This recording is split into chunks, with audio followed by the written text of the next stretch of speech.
Praise the Lord. जय मसीह की सभी भाई बहनों को। आज हम बाइबल के परिचय के विषय में बात करेंगे।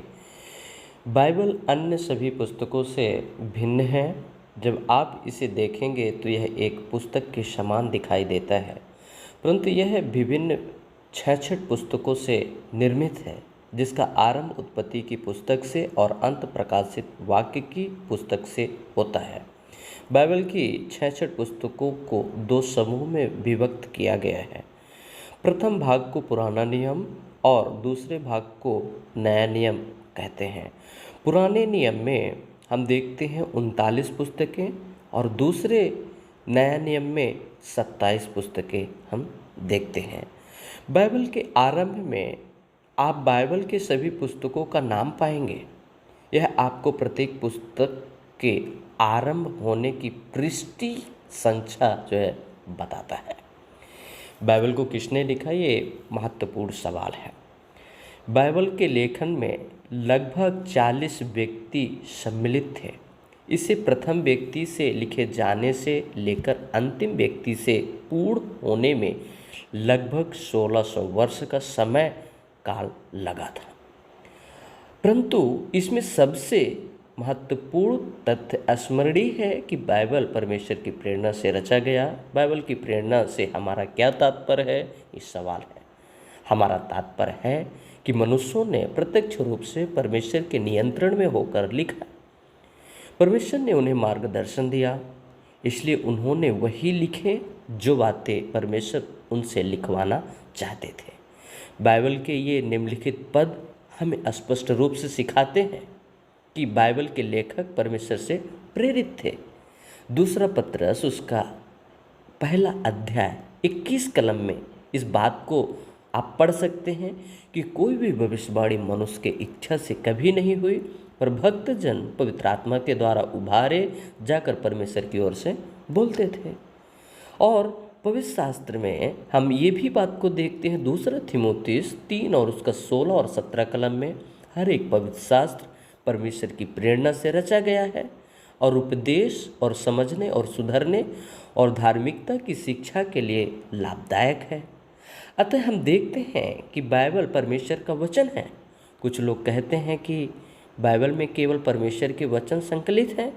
इसका तात्पर्य है कि बाइबल के कुछ भाग प्रेरित हैं और अन्य भाग नहीं, परंतु बाइबल का प्रत्येक भाग प्रेरित है।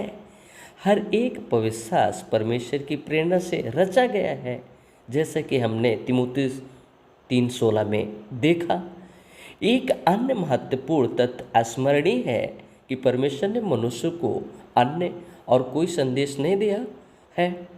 बाइबल ही केवल लिखे संदेश या प्रकाशन है जिसे परमेश्वर ने हमें दिया है। बाइबल के अंतिम पुस्तक में परमेश्वर ने हमें चुनौती दी है। हम भविष्यवाणी की पुस्तक में ना कुछ जोड़े और ना उसमें से कुछ निकाले। ये हम सबों को ये चुनौती है। प्रकाशित भाग 22, 18 और 19 में लिखा है। हम देखते हैं बाइबल यद्यपि ये 66 पुस्तकों का संकलन है, परंतु इसका एक ही मुख्य विषय है। बाइबल हमें मसीह के विषय में बताती है। पुराना नियम उन बहुत सारी घटनाओं के विषय में बताता है जो मसीह के आगमन के समय होगी। यह आने वाले समय में उसके जन्म, जीवन और मृत्यु के विषय में बताता है। नया नियम हमें बताता है कि जब मसीह इस संसार में आए तब क्या हुआ। बाइबल हमें संसार के आरंभ से लेकर भविष्य में नया आकाश और नई पृथ्वी के बनने तक के समय के विषय में बताती है। उत्पत्ति की पुस्तक संसार की सृष्टि, संसार में पाप के प्रवेश, जल प्रलय और इस्राएल राष्ट्र के आरंभ के विषय में बताती है। निर्गमन की पुस्तक से लेकर एस्तेर की पुस्तक तक हमें मसीह के जन्म से लगभग 400 वर्ष पूर्व, यायूब की पुस्तक से लेकर श्रेष्ठ गीत तक बौद्धिक कथनों और अद्भुत कविताओं का संग्रह है। पुराने नियम की अन्य पुस्तकें यशायाह से लेकर मलाकी तक कई भविष्यवाणियों का संकलन है जो भविष्य में होने वाली बातों को बताती है। इन पुस्तकों में इस्राएलियों के लिए परमेश्वर की ओर से संदेश है। परमेश्वर ने उन्हें उस समय उनकी अवस्था के विषय में और भविष्य में उनके साथ होने वाली बातों के विषय में जो है बताया है। नए नियम के आरंभ में 4 पुस्तकें हैं जिन्हें समाचार कहा जाता है, और प्रत्येक पुस्तक उस जीवन के विषय में बताती है जो प्रभु यीशु मसीह ने व्यतीत किया जब वह इस संसार में थे। प्रेरितों के काम की पुस्तक प्रथम मसीहों और महान प्रेरित पौलुस के जीवन के विषय की कहानियों के विषय में जो है बताती है। रोमियो की पुस्तक से लेकर यहूदा की पुस्तक तक पत्री है जो कलीसिया अथवा व्यक्तिगत लोगों को लिखी गई है।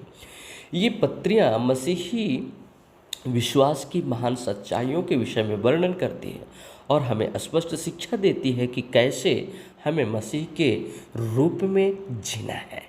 प्रकाशित वाक्य की पुस्तक हमें भविष्य को दिखाता है।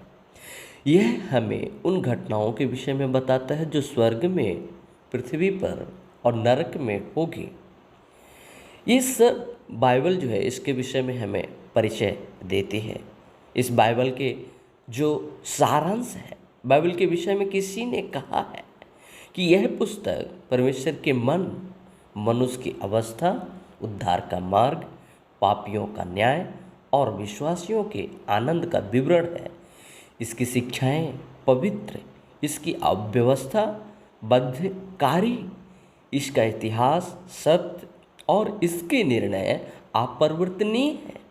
बुद्धिमान बनने के लिए इसे पढ़ें, उद्धार पाने के लिए विश्वास करें और पवित्र बनने के लिए अभ्यास करें।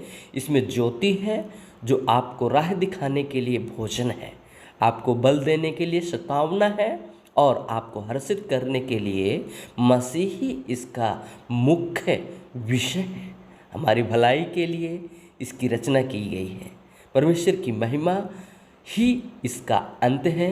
इसे धीरे धीरे पढ़ें, इसे हमेशा पढ़ें, इसे प्रार्थना पूर्वक पढ़ें। यह पुस्तकों का पुस्तक है। यह वह मार्ग है जिसे परमेश्वर ने स्वयं मनुष्यों को बताया है। तो प्रियो, यह आपको संदेश कैसा लगा? बाइबल के विषय में आपका ये छोटा सा संदेश जो आप तक पहुंचाया, आपको अच्छा लगा तो प्लीज़ चैनल को सब्सक्राइब करें एंड लाइक करें एंड शेयर करें। परमेश्वर की बड़े नाम की महिमा हो। परमेश्वर आप सबों को आशीष दे। हम प्रार्थना करते हैं जो इसको पढ़ेंगे परमेश्वर उन सबों को बहुतायत के साथ आशीष दे।